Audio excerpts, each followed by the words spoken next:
पांचवी श्रव्य कणिका दयानंद दिवाकर, लेखक आदित्य मुनिजी वानप्रस्थ। मूल शंकर की शिक्षा का प्रकरण चल रहा है। शीर्षक है मूल शंकर की अगली शिक्षा। प्रायश्चित्त के बाद मूल शंकर के पिता ने उसकी अगली शिक्षा पर ध्यान दिया, जो स्वयं एक वेदज्ञ पंडित थे। उनसे मूल शंकर ने पहले शुक्ल यजुर्वेद के सब मंत्र पढ़कर कंठस्थ कर लिए थे। यद्यपि उसके परिवार के लोग सामवेदी ब्राह्मण थे, परंतु सस्वर सामवेद पढ़ाने के लिए ब्राह्मणों की अनुपलब्धता के कारण उनमें शुक्ल यजुर्वेद पढ़ने की रीति प्रचलित हो चुकी थी। करशन जी ने मूल शंकर को 14 वर्ष की आयु में वेदांग पढ़ाने के लिए 6 पंडित नियुक्त कर दिए थे। इनसे मूल शंकर ने लगातार 4 वर्षों तक क्रमशः प्रथम याज्ञवल्क्य की शिक्षा, द्वितीय कात्यायन का कल्प, तृतीय भट्टोजी दीक्षित का व्याकरण और चतुर्थ यास्क का निरुक्त, 5वां पिंगल का छंद और 6ठा पाराशर के ज्योतिष का अध्ययन किया था। इनके साथ साथ जैमिनी का पूर्व मीमांसा दर्शन और धर्मसूत्र तथा गृह्य सूत्र अध्ययन के लिए एक याज्ञिक और आहिताग्नि मराठी पंडित को भी करशन जी ने नियुक्त कर दिया था। इन सबका अध्ययन करते हुए मूल शंकर गुजराती संवत 1899 में 18 वर्ष का हो गया था। व्याकरण को पढ़ के यास्क मुनिकृत निघंटु और निरुक्त 6 व 8 महीने में सार्थक पढ़े और पढ़ाएं। अन्य नास्तिक कृत अमरकोशादि में अनेक वर्ष व्यर्थ न खोएं। ये लेख मिलता है सत्यार्थ प्रकाश के तृतीय समुल्लास में। आगे लिखते हैं ऋषिवर, तदनंतर पिंगलाचार्य कृत छंदो ग्रंथ, जिससे वैदिक लौकिक छंदों का परिज्ञान, नवीन रचना और श्लोक बनाने की रीति भी यथावत सीखें। इस ग्रंथ और श्लोकों की रचना तथा प्रस्तार को 4 महीने में सीख पढ़ पढ़ा सकते हैं और वृत्त रत्नाकर आदि अल्पबुद्धि प्रकल्पित ग्रंथों में अनेक वर्ष न खोएं। तदनंतर पूर्व मीमांसा, वैशेषिक, न्याय, योग, सांख्य और वेदांत अर्थात जहां तक बन सके वहां तक ऋषिकृत व्याख्या सहित अथवा उत्तम विद्वानों की सरल व्याख्या युक्त 6 शास्त्रों को पढ़ें पढ़ावें। सत्यार्थ प्रकाश तृतीय समुल्लास। तो ये बात तो हमने ऋषिवर के लेख की आपको सुनाई। तो जब वो 18 वर्ष के हो चुके थे, इसी अध्ययन के दौरान गुजराती संवत 1897 में कभी मूल शंकर के सबसे छोटे भाई नवल शंकर का जन्म उसकी वय के 16वें वर्ष में हो चुका था। इस समय तक मूल शंकर अपने माता पिता का 18 वर्षीय ज्येष्ठ पुत्र था। उससे छोटी 14 वर्ष की एक बहन, उससे छोटा 10 वर्ष का एक भाई था और उससे भी छोटी 5 वर्षीय एक बहन तथा सबसे छोटा 2 वर्ष का एक भाई और था। इस प्रकार कुल मिलाकर मूल शंकर के माता पिता के 5 संतान थे। मूल शंकर इन सबसे बड़ा और उसके पीछे जन्मे 2 भाई और 2 बहनें उससे छोटी थीं। मूल शंकर के माता पिता दोनों नाति दीर्घ देह वाले और गौरवर्ण के थे। पिता करशन जी तिवारी तेजस्वी और कोमल हृदय वाले थे। माता सरल सीधी सादी एक सन्नारी थी। ये दोनों ही धर्मभीरु थे। माता की मिष्ट भाषा और मिष्टाचरण से सब भाई बहन मुग्ध रहते थे। मूल शंकर की माताजी ने इन सब भाई बहनों को रसोई बनाना सिखा दिया था और उनके पिताजी ने भी दंड बैठक लगाना और कुश्ती लड़ना सिखा दिया था। ब्रह्म मुहूर्त में उठना, यथा समय शौच जाना, नहाना, भगवान की स्तुति प्रार्थना उपासना करना, भोजन करना, विश्राम करना और स्वाध्याय करना भी सिखाया था।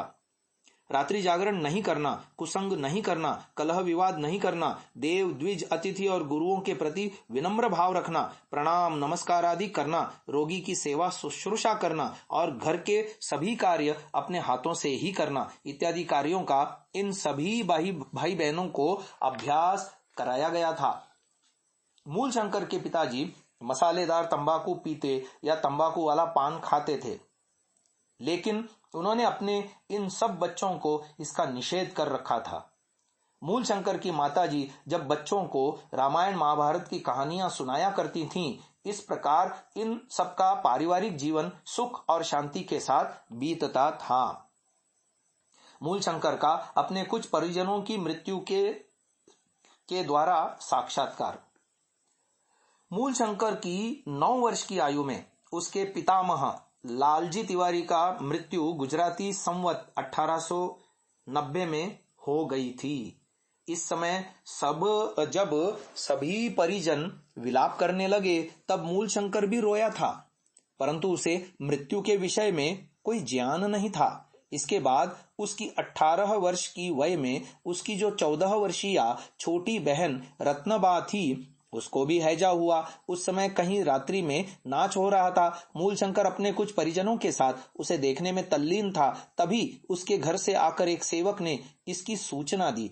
तब सब लोग नाच देखना छोड़कर तत्काल घर पर पहुंचे और वैद्यादि को बुलाकर उसका औषधोपचार कराया, परंतु 4 घंटे तक के अथक प्रयास के बाद भी उसकी वह बहन नहीं बचाई जा सकी। तब जब सभी परिजन रोने लगे तो मूलशंकर के हृदय को ऐसा धक्का और भय लगा कि इसी प्रकार वह भी एक न एक दिन मर जाएगा। इससे उसे रोना नहीं आया, क्योंकि इस समय वह केवल यही सोच रहा था कि उसकी बहन कहाँ, किसके पास चली गई है। उसने लोगों से जब इसके बारे में पूछा तो लोगों ने उसे कहा कि तुम्हारी बहन प्रेत हो गई है, तुम एकाकी कहीं न जाना, वह तुमसे भेंट कर सकती है। इस निषेध के बाद भी मूलशंकर उसकी खोज में एकाकी भ्रमण करने लगा। वह डेमी नदी के किनारे स्मशान भूमि पर जाकर वहां घंटों बैठा रहता और नाम ले लेकर उसे जोर जोर से पुकारता रहता, लेकिन उसे उसकी इस चीख पुकार का कोई प्रत्युत्तर नहीं मिला था। आगे श्राद्ध के दिन जब उसके पिता ने उसका पिंडदान कर दिया, तब अन्यों ने उससे कहा कि अब उसकी बहन का उद्धार हो गया है, अब कभी उससे तुम्हारी भेंट नहीं हो सकेगी। यह सब सुनकर मूलशंकर रो पड़ा था। उसका यह रोना रुक नहीं रहा था, क्योंकि उसे अब तक यह समझ आ चुका था कि अब उसकी उससे कभी भेंट नहीं हो सकेगी। अगले 1 वर्ष बाद ही मूलशंकर को 19 वर्ष की अवस्था में उससे अति स्नेह करने वाले उसके धर्मात्मा और विद्वान चाचा की भी गुजराती संवत 1900 में मृत्यु हो गई। उनकी मृत्यु से मूलशंकर को मृत्यु का स्वाभाविक और अवश्यंभावी स्वरूप स्पष्ट हो गया था, जो जीवन भर के लिए दृढ़ होकर उनके हृदय में बैठ गया कि मृत्यु के साथ ही साथ यहाँ का सब कुछ समाप्त हो जाता है।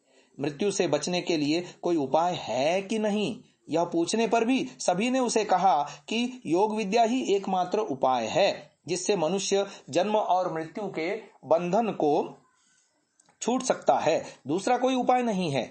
इससे मूलशंकर का मन योग विद्या और योगियों के प्रति आकृष्ट हो गया था।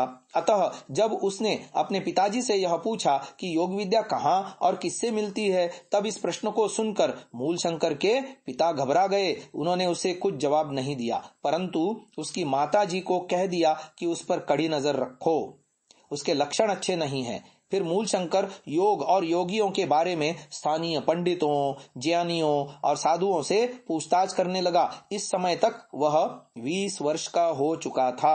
अब उसे निर्जन स्थानों में एकाकी विचरण करना अच्छा लगने लगा था। भीड़ भाड़ अच्छी नहीं लगती थी। अग्रिम शिक्षा के लिए मूलशंकर को काशी भेजने का प्रकरण चल पड़ा है। मूलशंकर ने अपने जीवन के 21वें वर्ष में अपने पिताजी से निवेदन किया कि मुझे काशी भेज दीजिए, ताकि मैं व्याकरण, ज्योतिष, वैद्यक आदि सीख पढ़ पाऊं।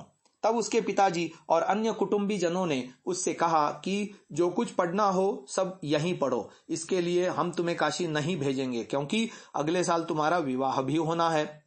उनका उसे कहना था कि अधिक पढ़कर हमें क्या करना है, अब जितना पढ़ लिया उतना ही पर्याप्त है। इस पर उसने पुनः निवेदन किया कि जब काशी पढ़कर आ जाऊं तब ही विवाह होना ठीक है। अपने ज्येष्ठ पुत्र का ऐसा निश्चय जानकर उसकी माताजी भी विपरीत हो गईं और कहने लगी कि हम तुम्हें काशी कदापि नहीं भेजेंगे और अभी ही तुम्हारा विवाह करेंगे। तब मूलशंकर ने सोचा कि अब इस सब के सामने रहना अच्छा नहीं है। उधर मूलशंकर जी के पिताजी के बंधुओं ने भी उन्हें परामर्श दिया कि अब देर नहीं करना चाहिए, लड़के का विवाह कर दो, नहीं तो फिर पछताना पड़ेगा, लड़का सन्यासी बनने वाला है। माता पिता को उसका यह परामर्श अच्छा लगा, अतः मूलशंकर के लिए एक अच्छी लड़की ढूंढने के लिए जगह जगह परिचितों को पत्र लिखे गए। फलस्वरूप मूलशंकर को देखने और पूछताछ करने के लिए लोग भी आने लगे। आगे क्या होता है हम अगली श्रव्य कणिका में आपको सुनाएंगे। इसे यही विराम देते हैं। ओम।